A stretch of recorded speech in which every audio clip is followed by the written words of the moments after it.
इस मूवी को डायरेक्ट किया है मार्टिन कैम्बल ने, जिन्होंने कुछ अच्छी मूवीज जैसे 2017 में आई द फॉरेनर और 2006 में आई कैसीनो रॉयल को डायरेक्ट किया है। और इन्होंने कुछ ऐसी मूवीज भी डायरेक्ट किया है जो कि उतनी खास नहीं थी, जैसे 2011 में आई ग्रीन लैंटर्न। बट ये डायरेक्टर मेरे one of the special directors है। क्यों? क्योंकि इन्होंने सन 2000 में वर्टिकल लिमिट नाम की एक मूवी डायरेक्ट की थी, और उस वक्त मैं स्कूल में था, आई थिंक 8th या 9th स्टैंडर्ड में। और ब्रूस विलिस की मूवीज जो कि 1998 में आई थी, जिसका नाम आर्मगेडन था, वो मेरी पहली हॉलीवुड मूवी थी जो कि मैंने थिएटर्स में देखी थी। जिसके बाद में वर्टिकल लिमिट, ये मेरी दूसरी मूवी थी जो कि मैंने थिएटर्स में देखी थी सन 2000 में। और क्योंकि वर्टिकल लिमिट की स्टोरी एकदम हटके थी, तो वो मेरे दिल की काफी क्लोज रही हमेशा। इनफैक्ट आर्मगेडन मूवी भी, आई मीन यही दोनों वो मूवीज थे जिसके बाद में मैं हॉलीवुड मूवीज का फैन बन गया था। बट उस वक्त हॉलीवुड मूवीज को आप बस स्टार मूवीज चैनल वगैरह पर ही देख सकते थे उस वक्त, क्योंकि ज्यादातर हॉलीवुड मूवीज थिएटर में रिलीज नहीं होती थी। एनीवेज, क्लीनर एक ऐसी मूवी है जिसे देखकर आपको स्पाइडरमैन और डाई हार्ड मूवी सीरीज की याद आ जाएगी, जिसमें हमारी स्टार वॉर्स की हीरोइन रेन यानी कि डेसी रिडली ने काम किया है एज जोई, जो कि इस मूवी में स्पॉन्ज और रस्सी के सहारे आतंकवादियों से लड़ती है। आई मीन लिटरली लड़ती है। कहानी शुरू होती है जोई से, जो कि बचपन से ही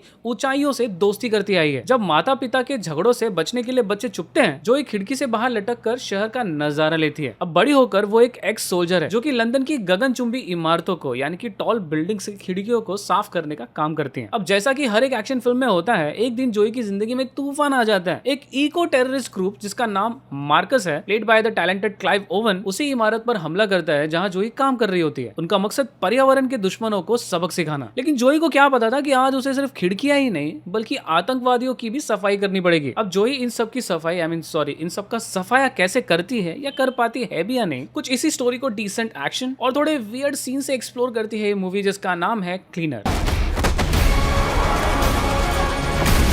I was never there for you. This time I'm not gonna let you down.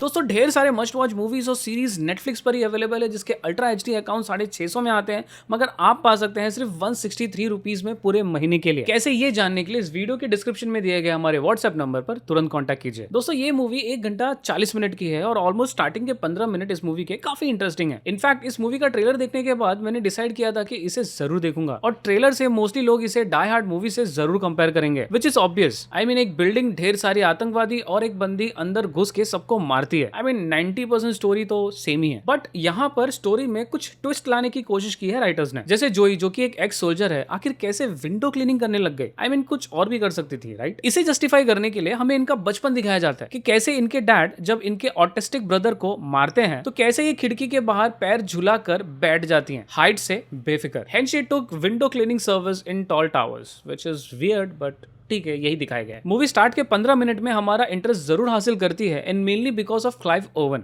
But unfortunately Clive oven 5 minute से ज्यादा हमें इस मूवी में दिखते नहीं है। क्यों नहीं दिखते हैं, इसका सस्पेंस में नहीं खो सकता, आपको मूवी देखना पड़ेगा। और कहीं ना कहीं यहीं पर हमारी पूरी मूवी गड़बड़ हो जाती है, और यहीं पर मेरा नजरिया आता है स्ट्रॉन्ग विलन का। Clive Owen as a villain, obviously he should be strong and interesting, but एक तरीके से क्लाइव ओवन इस मूवी में विलन है भी और नहीं भी। इस मूवी में एक और विलन है क्लाइव ओवन के अलावा, बट मैं उसका नाम नहीं लूंगा ताकि मैं मूवी स्पॉइल ना करूं आपके लिए। बट अगेन, अगर आप क्लाइव ओवन जैसे कैरेक्टर को विलन प्रेजेंट करते हो हमारे सामने और अचानक से विलन चेंज कर देते हो, तो वो विलन ऐसा होना चाहिए कि उसका इंप्रेशन बना रहे हमारे सामने। मतलब एक पल के लिए ऐसा लगे कि भैया इसने तो क्लाइव ओवन से भी अच्छी एक्टिंग की है, मतलब ये उनसे भी अच्छा विलन बना, और कहीं ना कहीं ऑलमोस्ट हमारा विलन उस लेवल पर पहुंच जाता है। And then I kept thinking कि फिर क्लाइव ओवन को लिया ही क्यों, अगर इन्हें सिर्फ 5 मिनट के लिए मूवी में रखना था तो। और देन मेरी अंतरात्मा ने आंसर दिया, हमें चू बनाने के लिए, ताकि हम ये मूवी देख सके, और अल्टीमेटली हम देखते हैं, राइट। ओके, मूवी की एक्शन की बात करें तो जोई ज्यादा एक्शन में इंडल्ज नहीं होती, मगर जितने भी होते हैं डिसेंट होते हैं। आई मीन कुछ पंचेस और किक्स लिटरली फील नहीं हो रहा था कि मारा जा रहा है।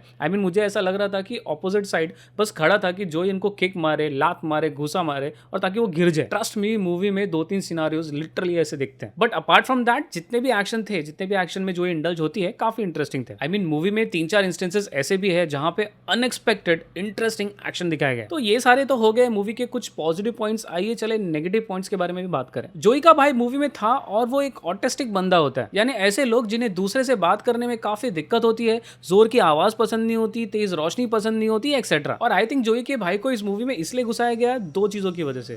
पहला तो वो कंप्यूटर में स्मार्ट है, और दूसरा कहीं ना कहीं इस मूवी में थोड़ा सा एक फन एलिमेंट डालने के लिए, और कहीं ना कहीं एक ऐसा एलिमेंट डालने के लिए जिससे जोई मजबूर हो और वो ताकि इन आतंकवादियों से लड़े। क्योंकि अगर इनके भाई को इस मूवी से निकाल दो ना, तो जोई बोलेगी भैया मैं खिड़की के बाहर ही ठीक हूँ, आतंकवादियों को जो करना है कर ले, बाहर में जाए, मैं क्या करूँ, मतलब मुझे तो बहुत कम पगार मिलता है, उसमें मैं गोलीबारी तो नहीं करूंगी। आई मीन सीरियसली, आप मूवी देखेंगे तो समझेंगे कि मैं क्या कहना चाह रहा हूँ। अब बात करते हैं जोई की और कुछ वियर्ड एक्शन की। जैसा कि मैंने कहा था, मैंने इस मूवी को स्पाइडरमैन से कंपेयर किया था। वो इसलिए क्योंकि 75% ऑफ द मूवी में जोई बिल्डिंग के बाहर खिड़कियों के आसपास ही लटकी रहती है। And tell you the truth, एक सीन में तो बड़े आसानी से खिड़की की एक तरफ से दूसरी तरफ चली जाती है। इतना ही नहीं, खिड़की तोड़ भी लेती है। आई मीन इतनी मजबूत कांच की खिड़की होती है बिल्डिंग के, उसे आई मीन स्पॉन्ज से या किसी चीज से बड़े आसानी से तोड़ लेती है। ये सारे कुछ सीन्स थे जो बचाना थोड़े से मुश्किल थे। इन सारी चीजों को छोड़ दो, और अगर आप इसे डाई हार्ड मूवी से कंपेयर नहीं करेंगे, जो कि मुझे ऐसा लगता है नहीं करना चाहिए, क्योंकि काफी सारी चीजें जो इस मूवी की थी